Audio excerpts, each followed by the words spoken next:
So what are your PR skills like? If they're anything like mine, they're pretty bad. It's just not something I've ever really executed very well or spent enough time and effort on. So I'm really lucky today, very thankful actually. I've got Rachael Taplin with us today, and she is the founder of MediaMatchmaker.co.uk, and so she can guide me and you through the world of PR, and she ensures me that it's really not as hard as I would think. So yeah, if you've not been effective at PR before, maybe this is the chance to up your game, get some great exposure for your business. So let's dive in. So I'm here with Rachael, and I'm really looking forward to this meeting because there's some areas of business that I like to think I've got some skill in. This is not one of them. So I totally wave the white flag when it comes to anything about sort of media, PR. I'm diabolical at it. And I've had a few good goes, but yeah, really got a lot to learn. So Rachael, welcome to this interview. Thank you for having me. So where should we start? Maybe we could just talk a little bit about would you describe the service you provide as a PR service, or is that not a good description? It's very different. I'm not a PR agency. So I was a bit like you, waving my white flag, using a PR agency, having no idea how to do PR. And then I got really good at learning how to do it myself after being featured on hundreds of radio stations. I've been featured on most of the TV channels. And from one press release, I generated over £32,000 worth of cash to my business.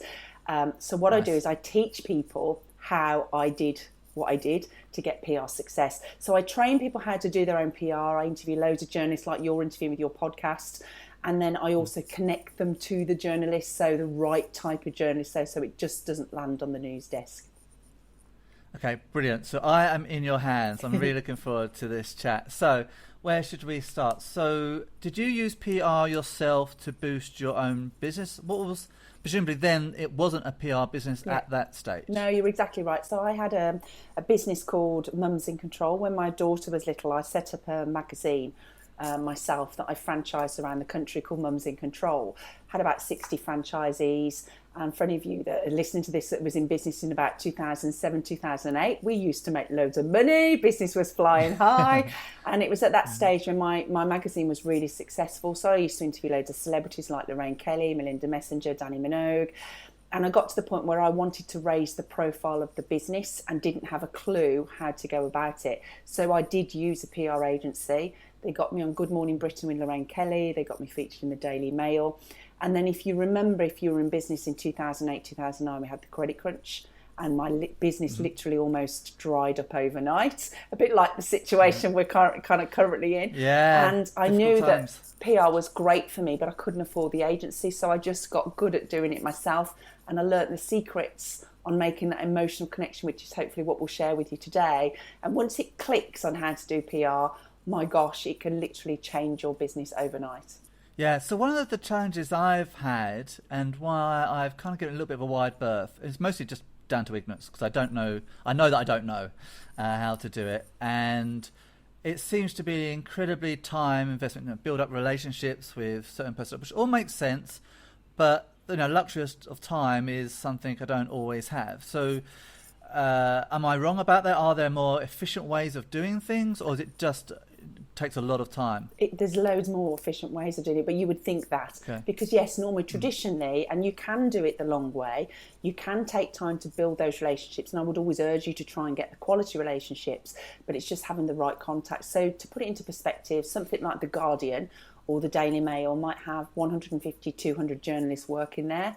And the thing is, they have to output the stories really quickly. The way we consume the news is very different. They're very reactive now to what's trending rather than being proactive. And they want stories all the time. What you guys need to know as a business owner, entrepreneur, you need to reach the right type of journalist, and you can just access, which is what we give our clients, the right journalist by putting in lifestyle editors, manufacturing editors, technology writers. You just need to reach the right journalist. If you match your story to the right type of journalist, you've got a much higher chance of securing publicity. So before we dive into a little bit more detail, we just take a step back. Yeah.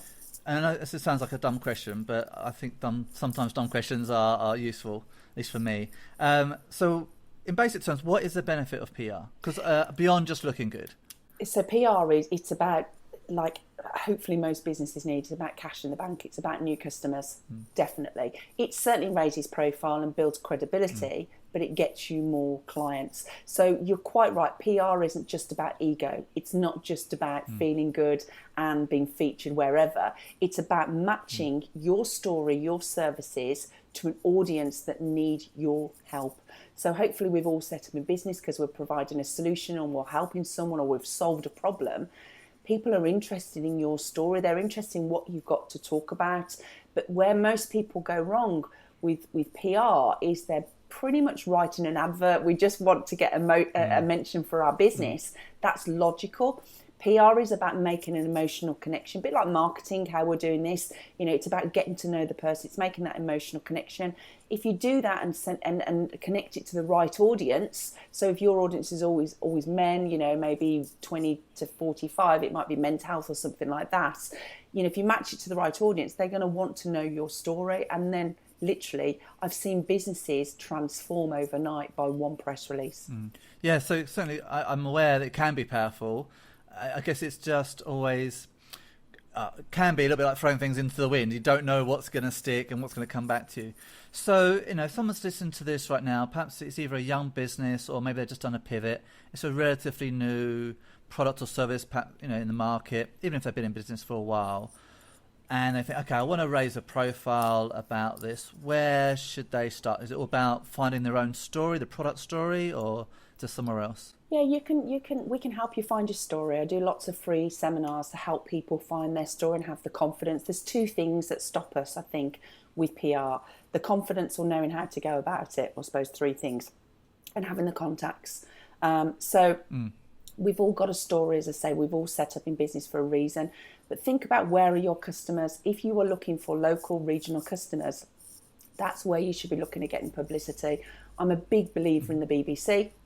The BBC radio stations are 60 to 70% talk and 30 to 40% music. So they need content. So they sit down every day and plan and say, right, a couple of hours before the show, what are we going to talk about today? What's trending? What's newsworthy? So if you have a business that is kind of topical at the moment, maybe you're helping people with anxiety or mental illness with the situation that we're in, that's very topical. You could go to your regional BBC station, say, in light of what's going on, there's a lot of people that need, mental support and mental health support at the moment. These are the services that I could offer a debate over it. So make it topical to a newsworthy story and go to where your customers are. You might be B2B, so you might just want trade coverage. So go to the trade magazines or the online influencers. So with PR now, it doesn't have to just be traditional PR, which we would think about TV, radio and print. It can also be digital PR, because there's over 760,000 influencers now in the UK that all want content. And they want your content. So we talked about there was sort of being very time specific. I mean, particularly newspapers are, every day is a different story. So it's just being in front of them at the right time. And is it a lot about sort of timing? Presumably almost every day then you're having to, where's my angle?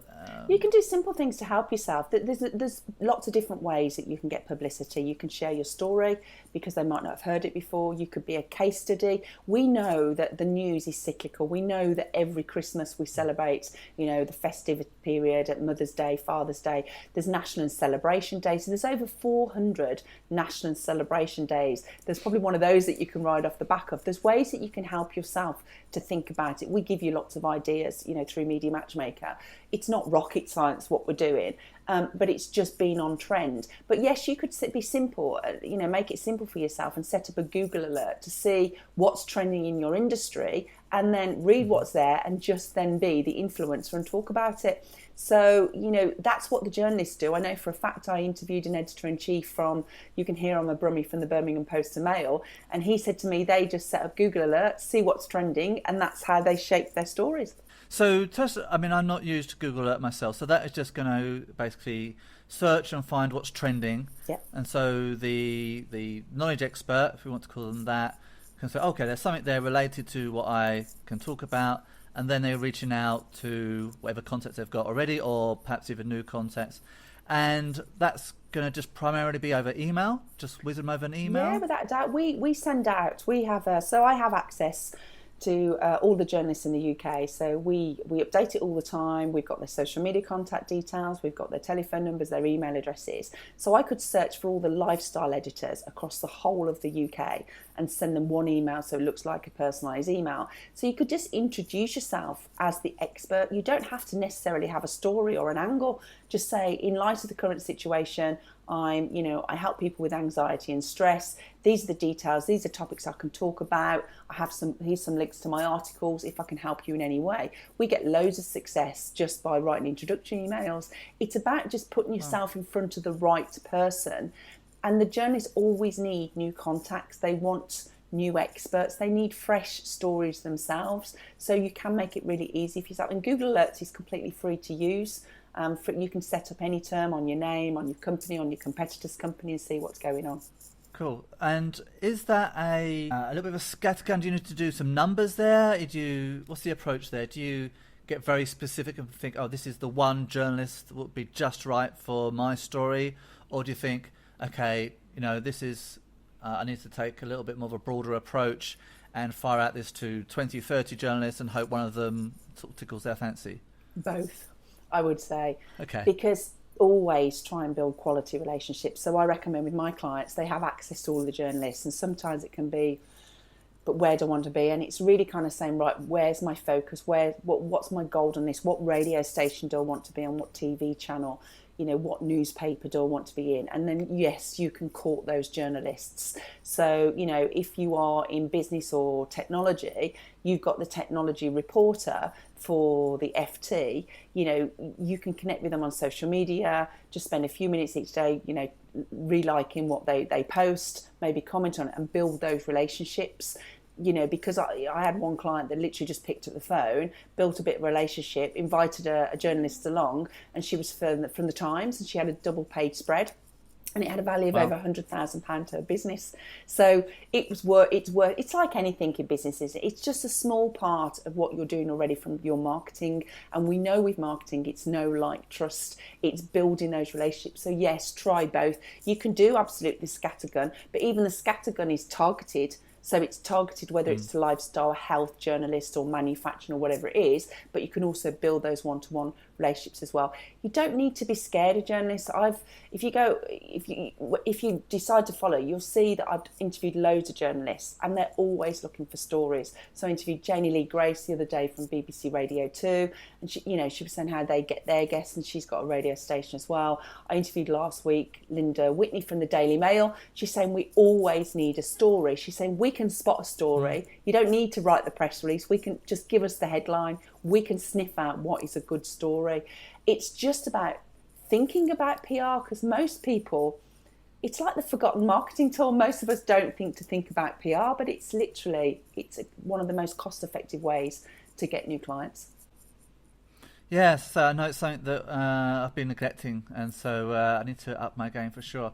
Okay, so it sounds to me then that the smart approach is sort of two-phase then. Yes, so maybe there's maybe a long-term plan. So maybe a business has a particular event, be it a national day, as you said, or a time of the year, which is particularly important for a business. If you're a gym, it's going to be January, for example, or it's, Christmas, whatever. Yeah.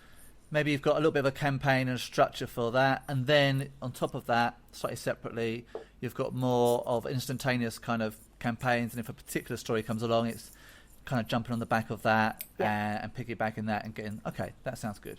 So with the kind of more structured approach, where a company has a particular event, be it a national day or, a cyclical annual time where they really want to push their business. And let's say, for example, and I'm doing this a little bit for self-interest, forgive me, it's a magazine that they want to get into. If we sort of reverse engineer the article going out in the magazine, how long before do we need to start contacting them? Because my background's actually in design. I used to do a lot of magazines, including as an editor. And, there's quite a lot of time before, it hits the shelf. So it might be 2 or 3 months before. You're spot on there. And yes, absolutely. You need to think about forward planning. So you need to think about where you want to be. And funnily enough, we're covering that off next month it's all about forward planning, oddly enough. So, for example, magazines, whether they're trade magazines or consumer magazines are generally 3 months in advance, as you know. So you need to be almost forward planning your own business. So you can think about, right, in 3 months' time, I'm going to be writing about X, Y, Z. See, what the PR media outlets don't want, they don't want old news stories. So they don't want a story that you've published on your blog now and then you're going to send it to them that they can print in 3 months' time. They want to know that that's going to be coming out in September, October, whenever it is. So you almost need to forward plan, your whole 6 months. But most of us should be doing this. I know we don't, but it's wonderful, isn't it, when we can forward plan and we know what we're going to talk about.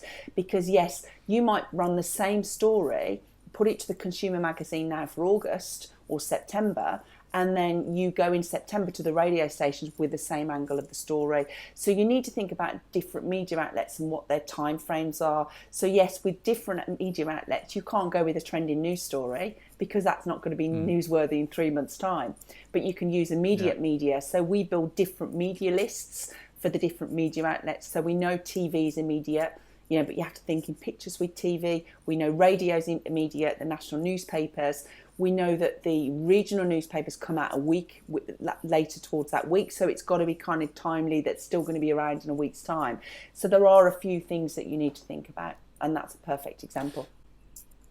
Great. So just using that scenario again then, let's say, maybe it's Christmas and you're going back from that. And if someone is listening to this right now, I think that I've certainly been guilty of this. You get to whatever your peak period is, you go, holy... why didn't we do this 3 months ago, right? And then you realise you're missing the boat or you're not taking advantage of it. So, maybe as we listen to this, write down a bit of paper, what is your key time of the year? And even if it's 6 months away before you need to start beginning of that 3 month, write it down now, list some basics, stick that in the diary so that you actually start this process in time. So let's say we do that, go back 3 months from the event. Are you giving them the story at that stage, or are you just trying to reach out and make some contact and say, in a month's time, I'm going to be sending you X, which will be relevant to Y, but I just want to talk to you now so that you know what's coming. Send them the story when it's good to go. They're too busy. They're not interested. We had a lady, it was National Poetry Day, and she saw me speak at an event, and it was all about celebration days and how you can ride off the back of them. And she went off and researched, and it was World Poetry Day. So she approached her radio station, I think it was a month in advance, and they said exactly to her, actually we would be interested, but we wouldn't even consider it now. Contact us just a few days before. So she did exactly that. She contacted them a few days before to say it was World Poetry Day, and she got 18 minutes on the radio station. She got to know the producers. She got invited back then to do regular slots and review the newspapers, because once you're in their little black book, you get asked to go back, and then a regional radio interview might lead on to a national radio interview because they share contact details. So it really opens doors. And then what happened the following year, she forgot it was National World Poetry Day. So they phoned her and said, can we interview you? I think she'd know that, right? Okay, yeah. So a little bit of time, a little bit of planning, but it's definitely worth it. And it's like anything in our marketing, especially for us entrepreneurs, when we're working on our business and in our business, it's almost difficult to do. But it is a wonderful feeling, isn't it, if you can forward plan and think, right, I just know roughly what articles I'm going to write about and be ahead of the curve. Yeah, absolutely. I do know one area where I was actually working with somebody else, and they had done some good PR. It wasn't down to me, unfortunately.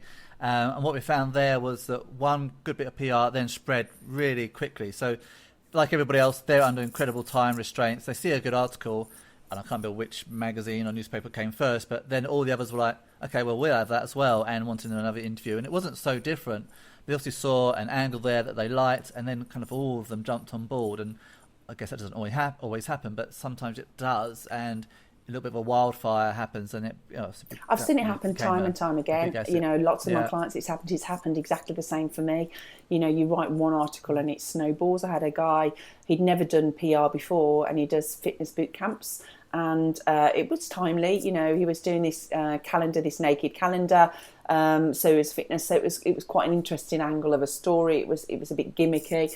And so he got on radio with it, and as a result of getting on radio, he then got on to BBC Inside Out, As a result of that, he then got asked to do some magazine interviews, and then as a result of that, he then got asked to be the expert on embarrassing bodies. So it literally had, the Channel 4 show had a knock-on snowball effect, and I've seen that happen with stories as well. Some national stories can be featured in the national newspapers, and then the magazine TV shows like Lorraine or This Morning want to pick up and follow up on it, and then you can be on TV as well. And likewise, I've seen it happen the other ways. I've seen the national stories, and then the local regional companies want to champion their local person that lives in the area. So I've seen it happen the other way too. Yeah. And do you think that, I mean, was that person, would you say, a skilled presenter? I mean, was part of their success that they saw them and thought, oh, that guy's really good on TV, I want to get him on our show? Or you didn't think that was it was more just about the story? I think you have to be realistic. I think you have to match your audience. I mean, he was very handsome. I think that always helps, if whatever, some of us have got the face of radio, whatever they say, but, it's and they do have a style. So, the Daily Mail, for example, will have a specific style in female, I think, is a woman that they're looking for, a demographic. Just like you in your business, you've got your own avatar of what customer you're looking for. The media exactly the same. So you will need to fit from, how you look, how you sound, how, your age demographic. You need to fit their kind of avatar as well. And that's why I say the first thing you need to think about from a PR point of view is to match your customers to where the media outlets are, so it works right for you. And then it should be a natural fit. And I guess you have a lot of experience with that. So you talked right at the start here about one of the 3 critical bits is contacts.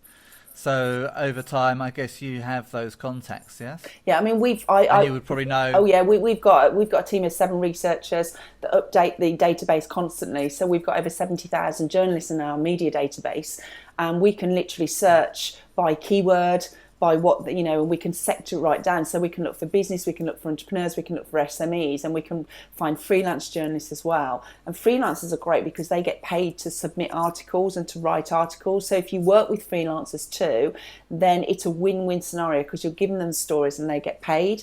So yeah, you can make it really easy for yourself. It doesn't need to be difficult.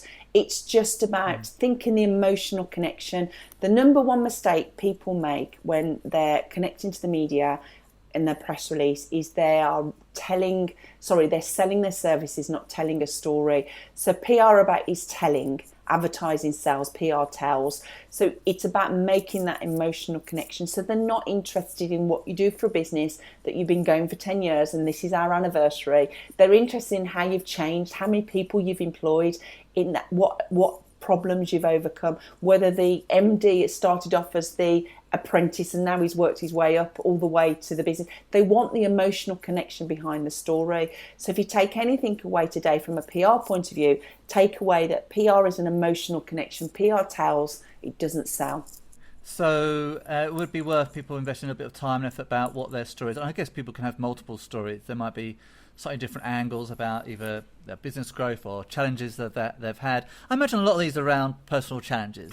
It's funny, Simon, because I think we worry about have we got a story more than anything. But if you're doing your marketing, you're offering value, you're already hopefully doing some newsletters or social media, you're giving value. We know when we do, like these podcasts, you're offering massive value to your audience because you're sharing content. That's the emotional connection. That's all I'm asking them to do, is to take their marketing, their social media one step further, but put it in front of the right type of journalists. So don't worry too much about, I don't think I've got a story.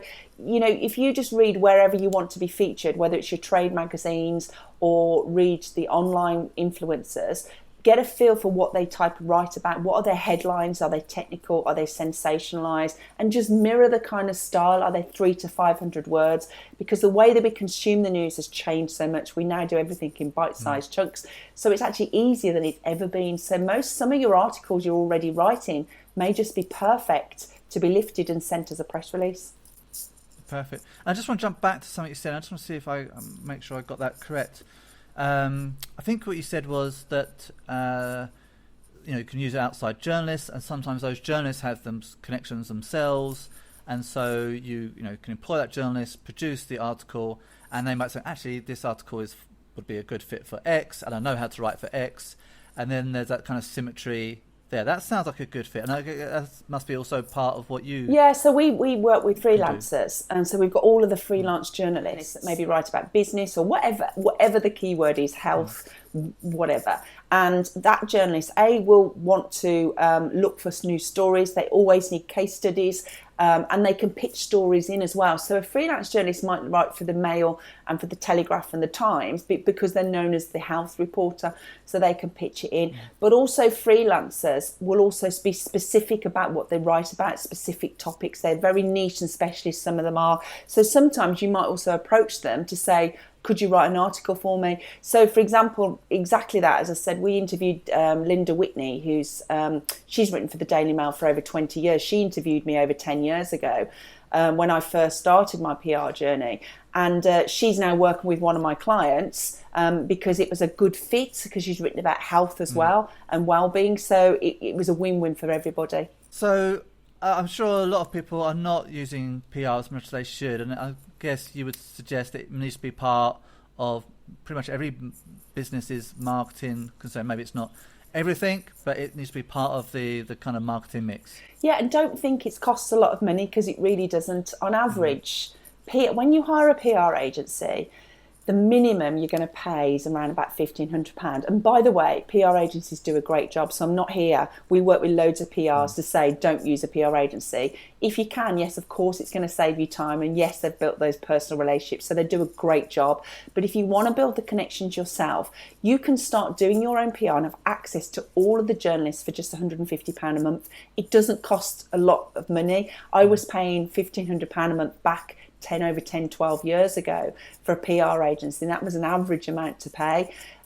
It doesn't have to cost a lot of money to do it, but it obviously is some sort of investment. But you can do all this yourself as well. You know, I hopefully give loads of free content. I train people and give as much free content as I can as well. So you can do all this yourself, follow the principles, or you can shortcut as well if you're in that position and get access to all the journalists.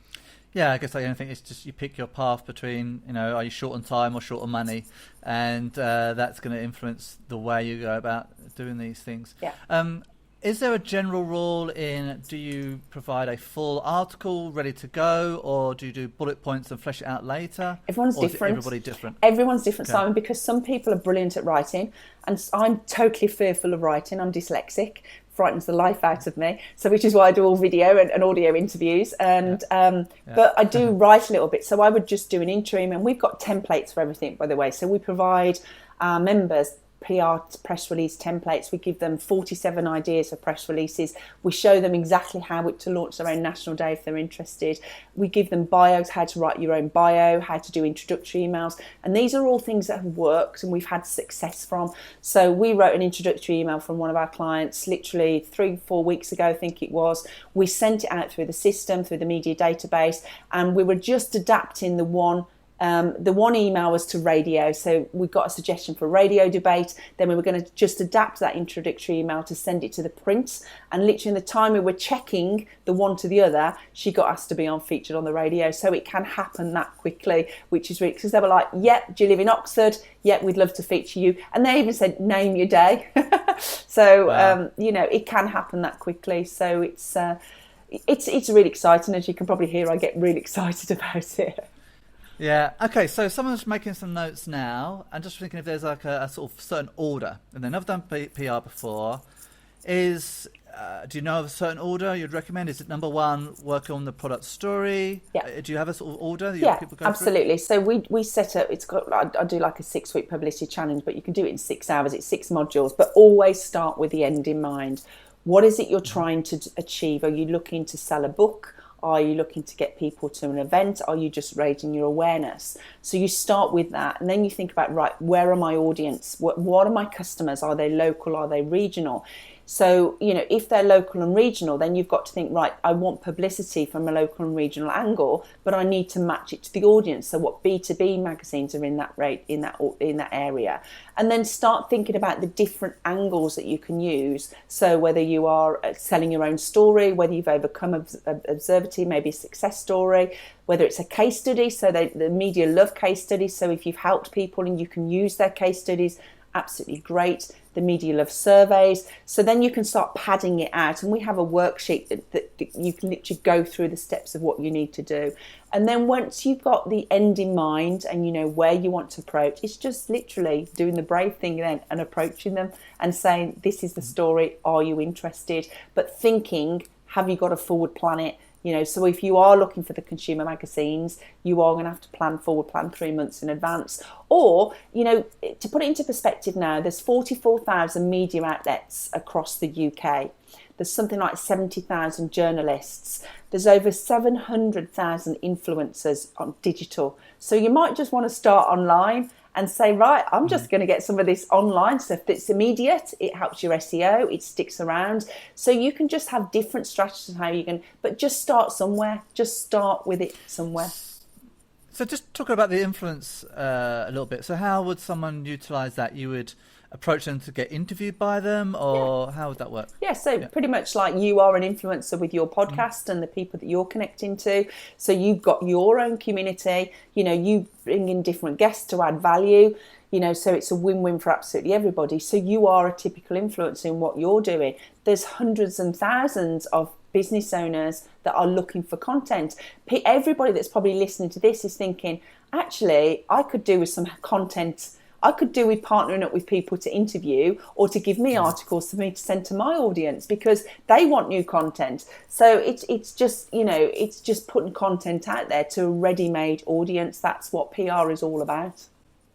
Yeah, fantastic. So yeah, I think I am definitely going to improve my game. Perhaps I'll have a word with you after this meeting to explore further. And hopefully other people will, if they've not done it yet, then, you know, maybe now's the time. Maybe find a couple of events during the year that's particularly important to you. Write down a little bit of a strategy for that. Then maybe set up your Google Alerts or other similar tools to get notifications about particular points so you can jump on the back of and reach out. And yeah, hopefully get one or two under the belt and it can spread from there and get in people's little black books, which I think is what it's all about. Yeah, absolutely. Excellent. Any other points that you'd like to convey to anyone that's listening right now or watching? I think it's just having the confidence. You hit the nail on the head, Simon. A lot of people, a lot of small business owners, as I am, we don't think to do PR. And I did quite a bit of research a few years ago, and 80% of the corporates are using PR. And they have it a part of their marketing PR strategy. That's because it works. Yet probably 80% of SMEs aren't. And it's because we think it's going to cost a fortune and we don't know how to go about it, or we haven't got the confidence. So hopefully today I've just showed you that actually it's worthwhile. The opportunities are immense. They really are. I interviewed a lady that's written she writes for The Guardian. And The Guardian online reach 500,000 unique users a day. And she was saying to me, you know, the way that we do all this now with all the journalism and everything. And I said, pardon? I said, do you mean journalism? She went, no, journalism. And she said, we have to churn the stories out. We are, it's not because they're being lazy or they're literally having to turn stories around really quickly. So if you want to jump on something, if you've got a good story and it matches the audience, give it a go because they are desperate for content. That's also been a little bit my experience, but on the other side, when I, going back many years now, but when I was doing magazines and, you know, I had a budget to produce that magazine, I knew exactly how much a page, what my budget was per page. Yeah. And if a suitable article landed on the desk and it didn't cost me anything to put it in, I considered it. And it would mean I'd get more of my budget to spend elsewhere. And basically every other journalist is the same situation or same content distributor. So I'm aware. Yeah, I just think that's that contact, someone like yourself that can connect those parts, is really where the integral part of that. Yeah, and don't be scared of it. And that's where I am different. So I'm not a PR agency. I will hold your hand every step of the way and give you the confidence to show you how to do it if you want to start learning how to do it yourself. Because it's exciting. It really is. You know, it's exciting where you could be featured. But it's a bit, like we said right at the beginning, we don't know what we don't know. But it literally transformed my business at a time when I was flying high, but more importantly, at a time that I was challenged after the credit crunch. I learned how to do my own. I launched my own national day. I launched National Working Mums Day. I did a survey and I show everybody how I did that. But as I say, from that one press release, I generated over £32,000 worth of cash to my business and got featured on 70 radio stations, 15 of what were live interviews.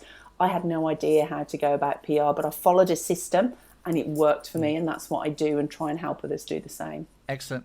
Right, Rachel, it's been an absolute pleasure to speak with you today, so I've really enjoyed it. Thank you for joining us. And people want to contact you, they can go to mediamatchmaker.com. Is that correct? It's .co.uk, but yeah, mediamatchmaker.co.uk. Thank you. Excellent. Thank you, Rachel. Thank you. So what a great meeting, conversation with Rachel there.